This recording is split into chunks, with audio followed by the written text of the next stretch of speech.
You know, a lot of gay people say they were born that way. They said that, you know, you're saying a lot of murder, but I'm not going to support it because I don't see the long-term benefit of practicing this type of behavior. Do you think people can be born gay? No, I don't. And there's no conclusive evidence to that point. Wow, you know, a lot of gay people say they were born that way. They said that, you know, you're saying a lot of murderers say they were born murderers. A lot of pedophiles say they were born pedophiles. So if we're going to say there's a gay gene, we're going to have to open up the conversation and say that there's a pedophile gene, which means if I molest children, I shouldn't go to jail because after all, it was in my DNA. What did I Be say careful yesterday? about opening up one door. You got to open up all them doors. What did I say yesterday? I said if you keep acting like that, in about 15 years, people going to be like, oh, pedophilia is just Well, something hold- you Well, no, hold on. Being a pedophile is illegal. Being a homosexual is not illegal. Well, true, but guess what? When the DSM-5 came out last year, that's the Bible of diagnoses, they say they accidentally put pedophilia in as a sexual orientation. Having sex with kids accidentally was not listed in the DSM as an illness. They had to quickly fix to change that. And I think they did that on purpose because there's an organization called the North American Association for Man and Boy Love.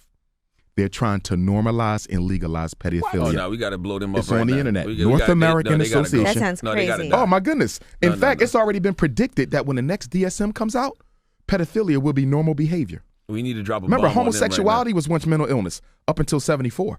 They changed it in 74. Some people thought homosexuality would never be considered normal in 74. But it was never illegal. It was never illegal. But here's the thing. Once you say something is normal, it's easy to make it legal. So if this pedophilia piece gets accepted as normal behavior, now. No way. okay, So you don't that's a think- step toward. Death to all So you don't pedophiles. think gay people were born gay? You think that they No, were, there's totally a reason why they environmental. became gay, whether they were touched as a child, Learned behavior, you or Yes. learned behavior. Really? Yeah, most of them, not exclusively. What I find three major reasons for homosexuality and lesbianism. Number one, the absentee of that same-sex parent. When a boy, opposite-sex parent, no, same-sex parent. When a boy doesn't get the love of his father, that can create a thirst in him for wanna be masculine energy. No, stay with me. I'm saying what you. What he wants is a father. He wants that because a boy has a love affair with his dad, not sexual, but psychological. Right. Your dad is who makes you a man. Right. If that dad was not there to do that, sometimes your thirst, your desire for that parental masculine supervisory figure can lead you to hunt for it. And what is nothing more than a love or need for a father gets misunderstood and reinterpreted by popular culture as your desire to have sex with that man. Is that why Lil Wayne called baby daddy? Probably. You see, Guy will throw anything left. Go ahead, man. but you follow me on that. Yeah, I'm fine. You see, I didn't have my father. I still need that validation from a man. When I get older, I'm looking at men and I'm craving his love. Is that true? Oh, this happens. You think it's homosexuality. It's not homosexuality. You just need that masculine nourishment that you never got. Same thing with the girl. She never had a mom. She's still thirsty for that. But I will say this with females. Lesbianism is often triggered, okay, by abuse, sexual, physical, and verbal by males. And a lot of teenage lesbian sisters who were not sexually assaulted end up becoming lesbian because of this growing hatred and dissatisfaction with black manhood and what it can do for them. And even for other cultures, for a growing dissatisfaction with the role that the man is playing. So, for example, when I talk to the lesbian students in the schools, they'll tell me, I know I wasn't born gay. I chose this, Dr. Umar, because men ain't no damn good. Well, I've been raped, I've been beat, I've been abused. My daddy ain't been there. Why do I want to be with one of y'all? I'd rather be with a woman. Well, it's the flip side, too. A lot of girls are dabbling in it now because the guys think it's cool.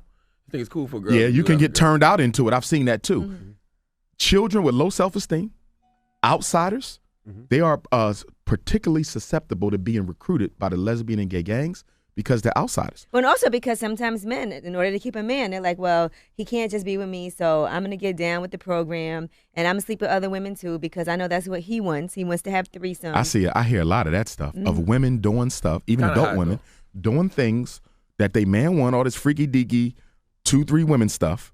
The relationship ends, and now she feels hurt because I've done something extra that I'm ashamed about with a man I'm no longer with. You see, but the thing with women in relationships, okay, they need to come to the relationship with rules. They need to know what principles, what I'm not willing to do regardless, because if you're not married to him, he can walk away at any moment. He could do the same thing in marriage, but at least there's some semblance of a commitment. But to be doing all this sexual stuff like this, having all these escapades, he walks away. Now you know how many emails I get from women saying I done this and I done this and now I just felt used and abused. Why did you do it? You got to take some responsibility in this. You don't go that far with a man who you ain't got no commitment from. But because of the mass incarceration of black men, so many women are so thirsty. They're like, I feel like there's a shortage. I got to do this because I'm not going to have a man. And unfortunately, a lot of them were modeled inappropriate behavior by their mothers. For a lot of women, black, white, rich, poor, having a man is part of their definition of being a woman. And when having a man is part of your definition of being a woman, any man will do just so you can feel like a female. Now, you're a psychiatrist. You know, I like everything you're saying. The homosexuality part always confuses me because I got a lot of homosexual friends, and I always say, if they tell me that they were born gay, I got no choice but to believe. But here's the thing. You don't know what you were born. None of us do. You understand? Especially when you're dealing with psychological issues. For example, some African Americans will say, I was born hating myself because of the legacy of self-hate taught through slavery. You wasn't born that way. It was passed down into generations. For example, they'll say alcoholism is in the family. A lot of psychologists will argue this. I don't agree with that. Alcoholism is in the family, not through the DNA. But I grew up seeing my father drink. I grew up seeing my grandfather drink. It gets passed down. Materialism. You're going to tell me materialism is in your DNA? So the grandma, was in love with expensive things. The mom was in love with expensive things. Now the daughter's in love with expensive things. So remember, again, if you open up the door and say this is in your DNA, then everything is in your DNA. And if you're a person of color, you got to be very careful about that because the science of eugenics, which is white racism, says what? Every behavior and character flaw of African-American people was passed down through their DNA. They say we rob, we kill, we sell drugs, and we steal because of defective DNA. They claim behaviors are DNA-based. Homosexuality as an act, okay? If you're going to claim that that's DNA-based, then guess what? You open up the door for them to also argue, well, if homosexuality is based in the DNA, maybe selling drugs on the corner, maybe not marrying your women, maybe having 50 kids out of wedlock, maybe that's also DNA based. If you open up the door for behavior to be blamed on DNA instead of circumstantial situations, you're going to have a whole new ball game here. So okay, you want to open this school for boys, right? Frederick Douglass, Marcus Garvey Academy, and we're trying to purchase the St. Paul's College, which is a historically black college in Lawrenceville, Virginia. You went to Hampton, so you might be familiar with St. Paul's, okay, right up the road. And it's been closed since 2012. They want $2 million for the school. So I went down there, met with the president, did the tour, yada, yada, and we've been trying to raise that $2